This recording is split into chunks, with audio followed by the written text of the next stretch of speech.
Today, I'm going to talk about Notion AI. Yes, artificial intelligence meets Notion. This is a brand new feature, and I actually wasn't supposed to make this video this week, but Notion surprised us with yet another cool and mind-blowing feature, and probably one of the best features to come out, probably ever, but I'd really have to think about that one. So, we are going to talk about everything involved with Notion AI. And if right now you are running to your workspace to go check out this new feature, you probably do not have it unless you have signed up for the waiting list. Notion AI is right now in alpha, and there is a waiting list to join. I'm going to leave a link down in the description so you can go sign up now if you haven't already. So it might be a little bit of a longer video, but if you are excited and curious about what it entails, I am going to go through absolutely everything. Without wasting too much time, let's first get into the specs. Like I said, Notion AI Alpha is currently on waiting list, and there will be a link down in the description to sign up if you haven't already. It is going to be a first come, first served basis. Next, what is the cost here? So initially, Notion AI Alpha will be free, but according to their landing page, it will have a cost in the future. Exactly what that cost will be, no one really knows right now. Lastly, what is the model here for the AI? So it seems to be based on OpenAI's GPT-3. Okay, so let's just get right into these features. This is an example of a technical article called Calculate Percentage of True Checkboxes in a Row. This is regarding the Notion database. So I've already written this article in the body of the page. What I want to do at the top of the page is just generate a summary of what I've already written. So to do that, I'm going to go to my block menu, and this is where you're going to find all of your AI features. And the top 4 here are probably the ones you're going to use the most. If you go to more, you have more options. Let's select Summarize. So here we have this code, so it knows it's a code, calculates the percentage of true checkboxes in a row. So this is a good summary. I'm going to keep this, but what I want to do is add a little bit more information. To do that, I'm going to go / and go to this option, Continue Writing, or I can just start to type it out, continue writing, and it should show up, and I can press Enter. And now it should give me a little bit more information. So let's keep that. What I can also do is highlight this block of text, and inside of the toolbar, I now have an AI assist. I can summarize this further. I can also translate into another language, and let's translate this into Spanish.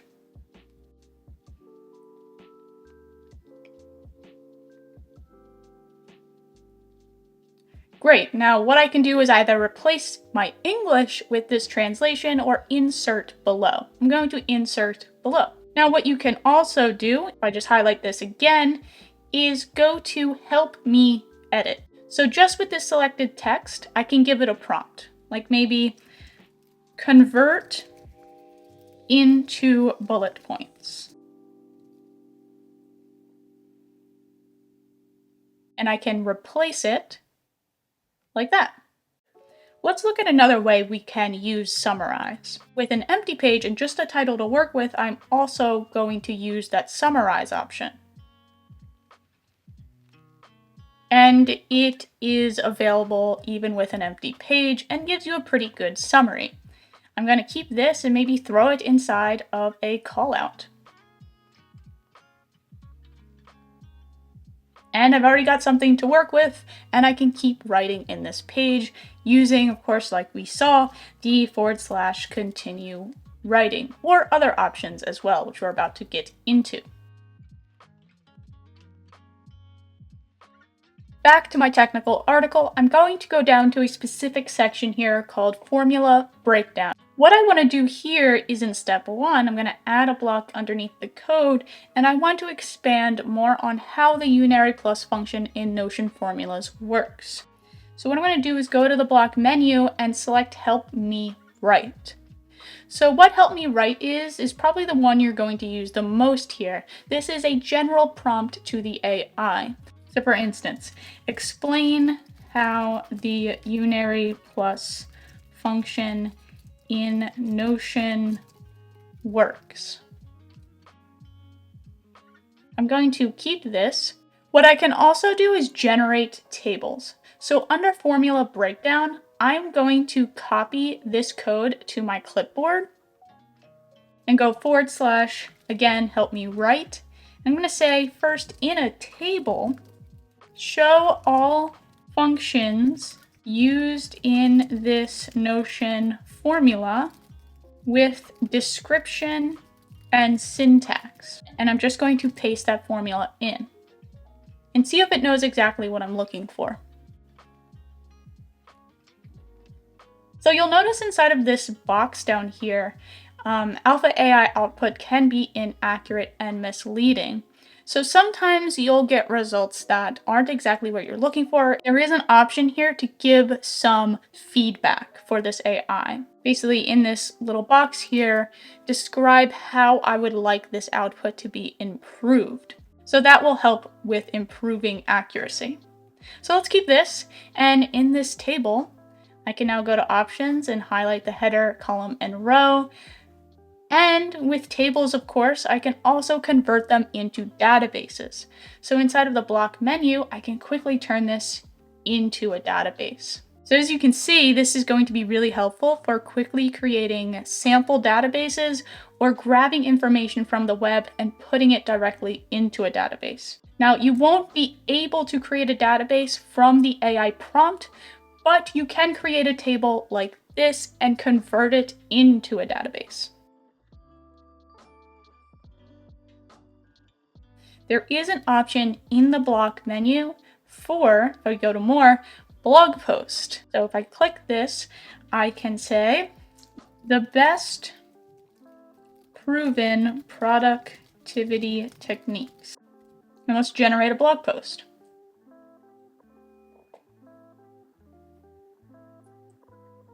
So first it does give us this introduction. It's giving us the Pomodoro technique, the Eisenhower matrix, and even some bullet points on how that works, 5217 technique, and a conclusion. So this is pretty good. I definitely wouldn't publish this as is, of course. I would go ahead and edit it and add more to it. Now, if this is a little bit too much, personally, with my writing workflow, I don't like this feature. I'd much rather work with an outline of ideas and then work from there. So let's use that approach instead. So to create an outline, I can say / outline, because there is an option for that as well. And here I can maybe give it a little bit more of a prompt, like practical and easy productivity techniques. So I don't want methods like the Pomodoro method here. I'm just looking for everyday things I can do to be more productive. At least that's what I'm hoping it will generate. Great, that's exactly what I wanted. Defining goals, planning your time, breaking down tasks, etc. So let's just keep that there, and I'll work with this outline. For example, under defining your goals, I can bring up help me write, and specifically I want to write about why defining your goals is beneficial.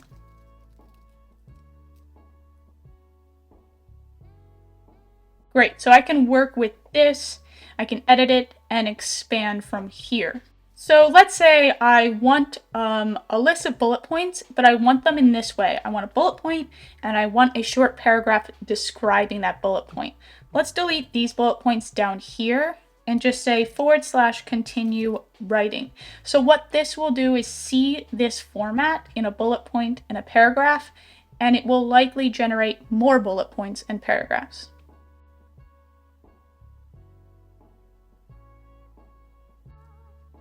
Okay, so we have 2 other bullet points here, and I could even just continue writing after prioritization. But this is something that I'm more interested in. So what I can do is even convert this bullet point into a header. and work with this little outline. What I can also do is create a pros and cons list. So at the top of this blog post, I'm going to say / and under more pros and cons list. I really like this one. Using popular productivity techniques.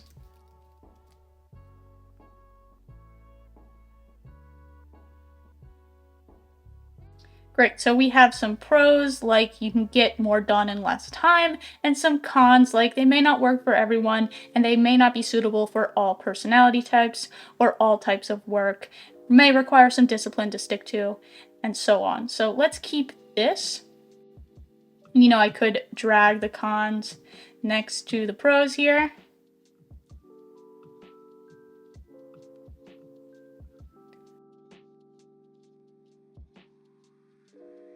So an essential feature here that Notion actually didn't have before, which is spelling and grammar. It had spelling check, but not grammar. So let's first generate a block with Help Me Write. Generate a paragraph with poor spelling and grammar. I can just highlight the text again and go to the toolbar, AI Assist, and fix that spelling and grammar. And this is what Notion gives you as a correction. So I can either replace this text or insert it below. Let's replace it. So the native program already has spelling corrections, but with the AI, you'll have the addition of this grammar check. Back at this technical article, let's say I want to use this article to create a YouTube video, but I want some ideas for YouTube titles. What I can use inside the body of the page is the Brainstorm Ideas option.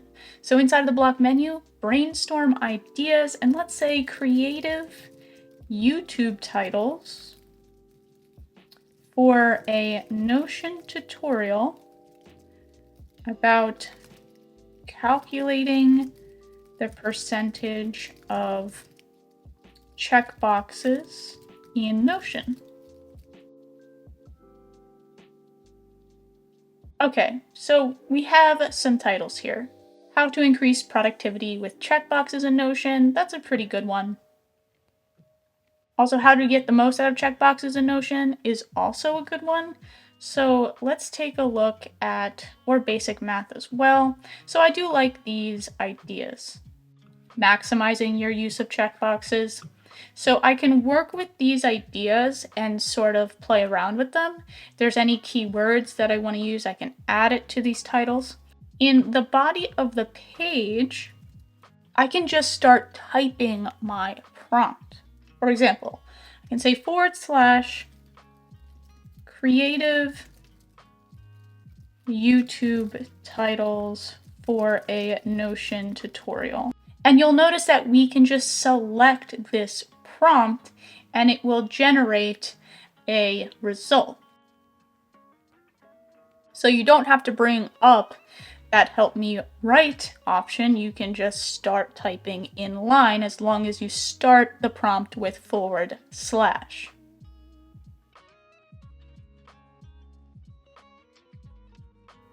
Let's go down to the bottom of the page. I have a section called Twitter Promotion. I want to generate an example of a Twitter post. So there is a prompt specifically for social media posts. So let's say a promotion for a new blog post about calculating the percentage of Notion checkboxes.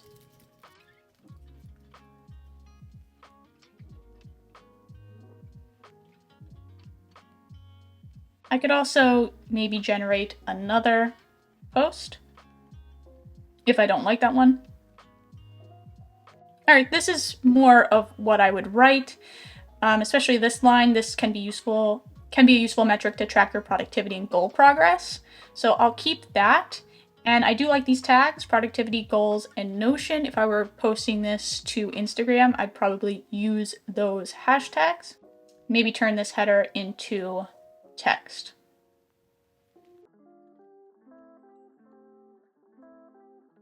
Now let's see how we can use this to create some code. So let's design a login screen using HTML, CSS, and JavaScript. So let's say design a login screen into separate HTML and CSS sections. Let's leave JavaScript out of the equation for now.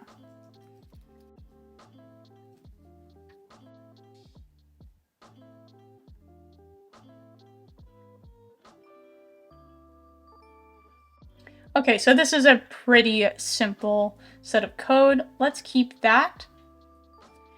And in the same format, this is login.css. I'm going to say login.javascript. And then right after this, because we have the same format here, it should generate, for a login screen, some JavaScript. So I'm going to select continue writing from here. And it does give me this code block, so it's keeping that format, which is very nice. Let's keep that and see what this looks like. This is what our login screen looks like. Welcome, username, password, general login button. So that's pretty cool. It gives us a skeletal version of a login screen. And of course, through that prompt, maybe we could give it some more instructions, especially for the design. And like I said, using that continue writing feature is so nice, and it should keep the same format and generally know what you are trying to create, like this login screen. Okay, so now let's look at how the AI can help with calculations. I have two different prompts here. I have one that's written in text. So what is the compounding amount of $1,000 investment with a 5% interest rate for 10 years? Let's see what the AI does with this information by highlighting the text and going to AI Assist, help me edit. Let's do calculate. So it does give us a full sentence in return, but does give us the calculation.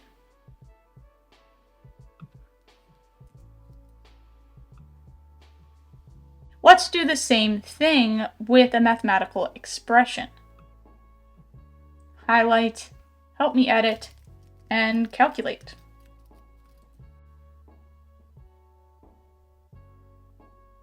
Okay, so this does give us the same result, and it does give us some text after. I would prefer to just give me the number. Let's just insert that below and grab this number. Now, what I want to see is if this number is even correct. I mean, it does give it to me twice, so it is likely that that is the case. Let's try converting this text down here into an inline equation. So I want to transform this into k-text format. Let's see if I can do that. So in AI Assist, help me edit, convert into k-text. So it does pretty much give us what we need here. What k-text is you can wrap an equation like this with double dollar signs. It does give us single dollar signs. So let's insert and just add another dollar sign to the beginning here, and then just add 2 to the end, and it does give us an inline equation.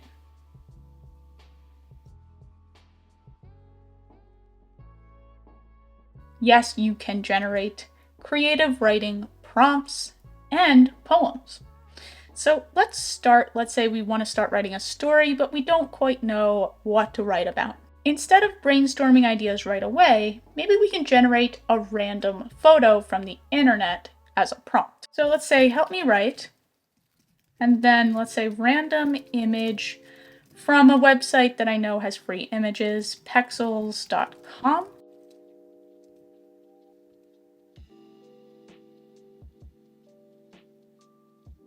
Interesting.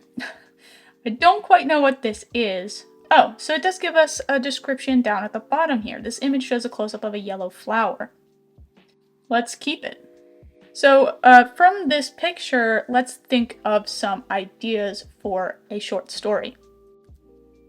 So let's go to Brainstorm Ideas, story ideas about a botanist and a mysterious yellow flower. Okay.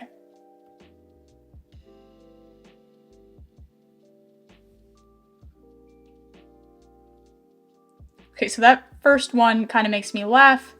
A botanist falls in love with a flower, but some of these other ideas are pretty good. And let's take one and work with it. So a botanist finds a flower that can bring people back to life. Let's drag this down to the bottom in a new block and turn it into a heading. And from here, I can copy this, go to More in the block menu, and go to Creative Story.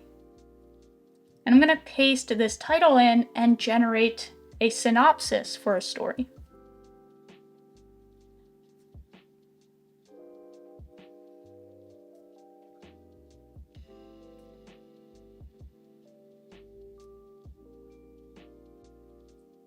So what this gives us is a few paragraphs about what the story is, and also a title. So the botanist's miracle flower as a title example.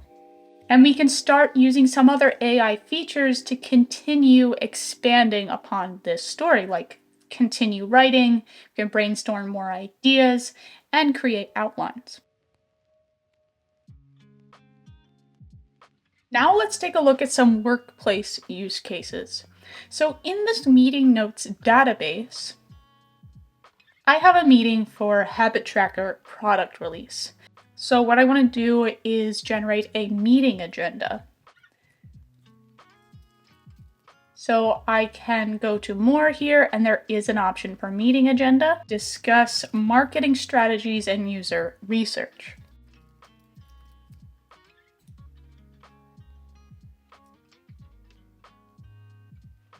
So this is nice to just get the ball rolling and get a meeting agenda outlined. Now down below, let's just open this up as a page. I want to generate a sales email for a new Notion habit tracker. So let's generate that email and go to sales email. So email to returning customers about a new habit tracker Notion template. Let's see what that does.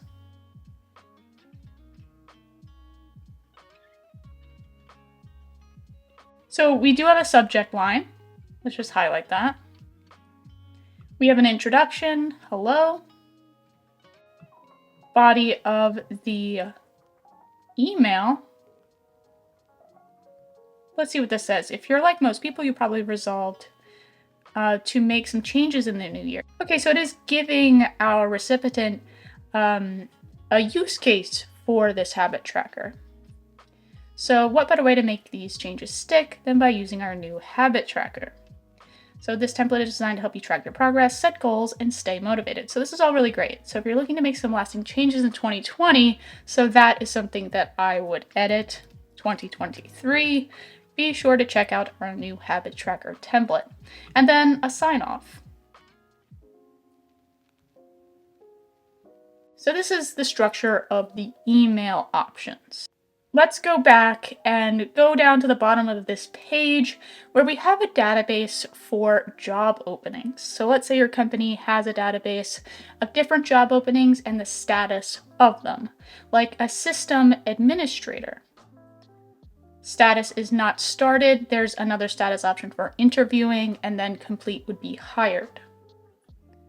So we have a little bit of an overview here, and you can generate job descriptions with the AI that looks a little bit like this. So let's go to software engineer and generate a job description. So we can specify not only a software engineer position, but also what type of education requirements, experience, so on. So software engineer, post-grad requirement, and 3+ years experience.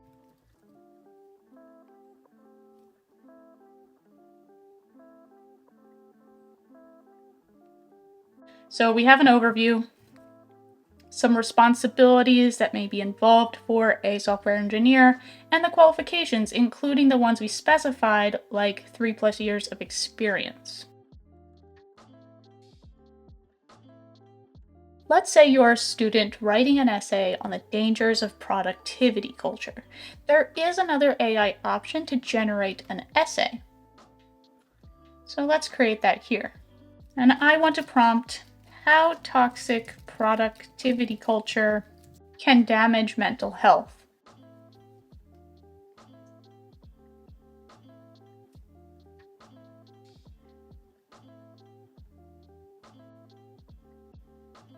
One thing that it's not giving me is a conclusion paragraph. So I can add a header here called conclusion and just / continue writing.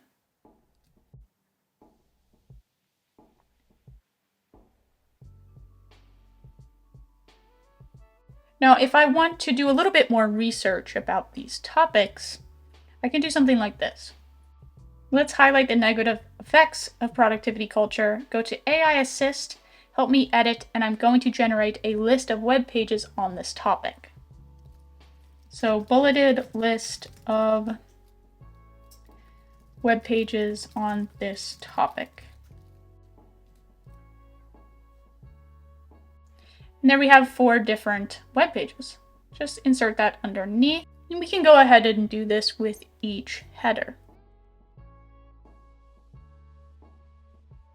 Now let's look at just a general example of information scraping from the internet using AI. So let's say I want a list of the US presidents and the year they served. What I can do is just say, in a table, list of US presidents and the year they served, or the years they served.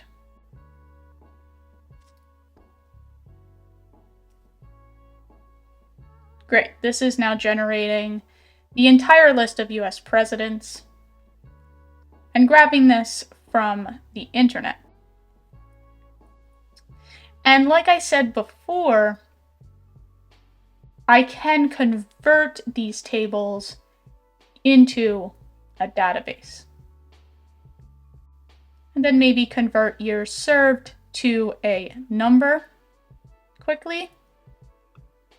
That will just give me that first year there. And then I can sort ascending or descending. So that's the benefit of translating these tables into databases. We can start filtering and sorting information that we've grabbed from the internet. So that's one way we can information scrape. We can also generate new information or sample data. So what I mean by this is if you're a web designer and you want to generate some placeholder text, for instance, let's say placeholder or Epson text with headers.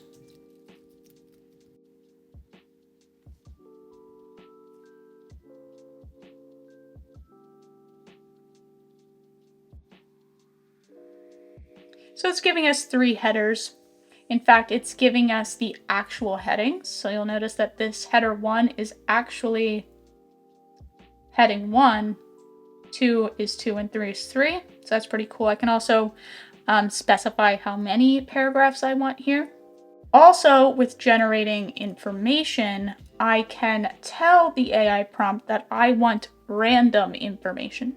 So as someone who builds Notion tutorials and Notion templates, I frequently create sample data. So if I'm creating a task manager, I'm going to say in a table, fill 3 tasks for a software engineer, date, description, and done checkbox. What I'm doing here is I'm specifying in this table with commas what I want these columns to do. Now let's see if that is exactly what it generates.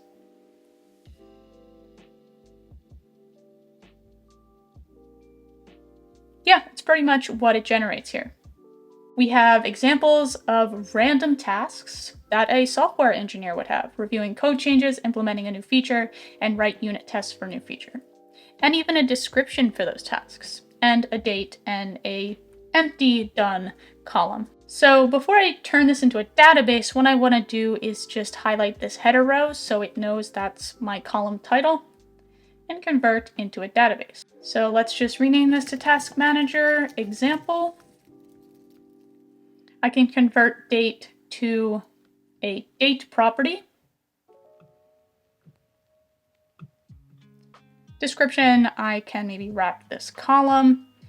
And the done checkbox, I want to turn into a checkbox property. Great. Now I have a quick sample database with filled in examples. So that's about all I wanted to share with you today. I know that was a lot, but I really just wanted to give you a full look at what this AI feature can do. And I'm pretty sure I touched on literally everything. I know this was a longer video. In the future, I will make more content. I'll probably integrate my content with AI to some degree, especially when more people have access to it. I might really focus in on one of these examples and give you more of a robust tour. That's about it. Let's just go right into the outro. Now, there is a lot in this feature that I am still learning and still trying to incorporate into my workspace and into my workflow, as you can see here in this video. With that being said, I'm really excited for everyone to have this available in their workspace and to talk about it online, because I feel like only a small group of people right now actually have it. And yeah, I will see you guys the rest of the week on Twitter, and next time with a new video. I'll see you then.